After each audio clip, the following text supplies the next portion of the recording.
வணக்க மக்களே, சற்று முன் வெளியான செய்தி ஒன்று வெளியாகியுள்ளதாம். அதிமுக ஆட்சியை காப்பாற்றியது பாஜகவா? எடப்பாடி பழனிசாமிக்கு செக் வைத்த ஓபிஎஸ் அதிரடி.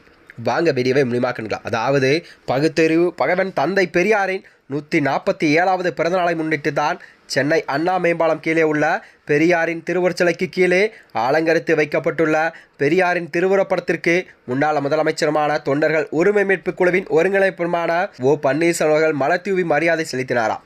அந்த வகையில் தான் அதனைத் தொடர்ந்து செய்தியாளர் சந்தித்த ஓ பன்னீர்செல்வம் பேசியதாவது, திராவிட இயக்கத்தின் தலை காவிரியாக உள்ள பெரியார் அவர்கள் அனைத்து மக்களுக்கும் சமநீதியோடு வாழ வேண்டும் எனவும் சமூக நீதிக்கு இலக்கணங்கள் எல்லாம் வகுத்து வந்தவர்தான் தந்தை பெரியார் ஆவார். அவர் பிறந்த தினம் என்று அவரின் புகழ் உலகம் உள்ளவரை நிலைத்து நிற்கும்.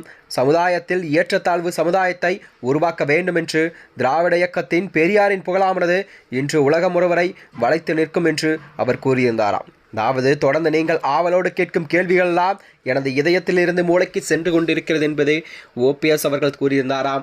அனைத்திற்குமே நான் பதில். அதாவது அதிமுக உரிமை தொண்டர்களின் உரிமைகளை பாதுகாக்கின்ற இயக்கமாக நாங்கள் நடத்தி கொண்டிருக்கக்கூடிய இயக்கத்தின் தலைமை கழக நிர்வாகிகள், அதாவது உயர்மட்ட குழு நிர்வாகிகள் எல்லாம் கூட்டத்தை கூட்டி தேர்தல் நிலைப்பாடு, அடுத்த கட்ட திட்டம், கூட்டணி குறித்து ஆலோசிக்க இருக்கிறோம். நாங்கள் விரைவில் தொண்டர்களின் கருத்துக்களை கேட்டிருந்து உங்களுக்கு சொல்கிறோம் என்று அவர் செய்தியாளர் பேசியிருந்தாரா. அது மட்டுமன்றி எம்ஜிஆர் எந்த நோக்கத்திற்காக உருவாக்கினாரோ இந்த இயக்கத்தை, அம்மா அவர்கள் மக்கள் இயக்கமாக இந்த இயக்கத்தை மாற்றினார்கள். அதாவது தமிழகத்தில் 50 ஆண்டு காலங்களில் 30 ஆண்டு காலம் அதிமுக ஆட்சி அமைத்தது என்ற நிலைப்பாட்டில்தான், அதாவது தலைவர்கள் பெற்று தந்த இந்த இயக்கத்தை அந்த எண்ணம் அடிப்படையில் தான் எனக்கும் செயல்பாடு கடமை பொறுப்பு இருக்குது என்பதை நான் தெரிவித்துக் கொள்கிறேன் என்று கூறியிருந்தாராம். அதிமுகவை காப்பாற்றியது பாஜக தான் என எடப்பாடி கூறியிருக்கிறது நல்ல பதிலல்லை. அதாவது டிடிவி தினகரன் தெரிவித்துள்ளாராம் என பதிலளித்தார். இணைப்பு குறித்து உங்களின் அனைத்து கேள்விக்குமே நாங்கள் கண்டிப்பாக உரிய நேரத்தில் நான் உங்களுக்கு தெரிவிப்பேன் என ஓபிஎஸ் அவர்கள் உறுதிபட தெரிவித்திருந்தாராம். அதாவது முன்னதாக எடப்பாடி பழனிசாமி மீது அதிருப்தியில் வந்த செங்கோட்டையன் கூட அண்மையில் நடத்திய செய்தியாளர் சந்திப்பில் அதிமுகவில் முக்கிய பொறுப்பில் இருந்த விளைவுகளை மீண்டும் இணைக்க வேண்டும் என்று வலியுறுத்தினார். மேலும் இதற்காகவே அதிமுக பொதுச்செயலாளர் எடப்பாடி பழனிசாமிக்கு 10 நாள் கெடு ஒன்றை விதித்தாராம். இதனைத் தொடர்ந்தான் எடப்பாடி பழனிசாமியோ தன்னோட ஆதரவாளர்களுடன் ஆலோசனை கூட்டி கட்சியின் அடிப்படை உறுப்பினர் பதவியிலிருந்து கூட செங்கோட்டையன் அவர்கள் உடனடியாகவே நீக்கப்பட்டார்.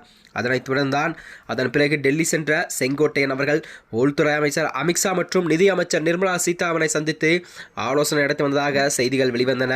இது அரசியல் வட்டாரத்திலே ஒரு சலசலப்பெல்லாம் ஏற்படுத்தி வந்தார். இதனைத் தொடர்ந்தான் நேற்று இரவு கூட எடப்பாடி பழனிசாமி டெல்லி சென்று மத்திய உள்துறை அமைச்சர் அமித்ஷாவிடம் ஆலோசனை மேற்கொண்டாராம். இந்த ஆலோசனை கூட்டத்தில் மத்திய உள்துறை அமைச்சர் அமித்ஷாவிடம் அதிமுக உள்கட்சி பூசல் குறித்து பேசியதாக அரசியல் வட்டாரத்தில் பேசப்பட்டு வருகிறது. மேலும் பாஜக அதிமுக உட்கட்சி பிரச்சனையில் தலையிடாது என்று மத்திய உள்துறை அமைச்சர் அமித்ஷா உறுதியளித்ததாகவும் தகவல் வெளியாகியுள்ளதாம். இந்த சூழலில்தான் எடப்பாடி பழனிசாமிக்கு எதிராக டிடிவி தினகரன் மற்றும் ஓபி பன்னீர்செல்வம் ஒன்றிணைய உள்ளார்களா? இது அரசியல் வட்டாரத்திலே ஒரு பெரும் புயலையெல்லாம் கலப்பி வருகிறதா? அது மட்டுமன்றி வருகின்ற 2026 சட்டமன்ற தேர்தலில் அதிமுக உள்கட்சி விவகாரமானது எப்படி இருக்கும் என்பதை மக்களின் ஒரு கேள்விக்குறியாக இருந்து வருகிறது.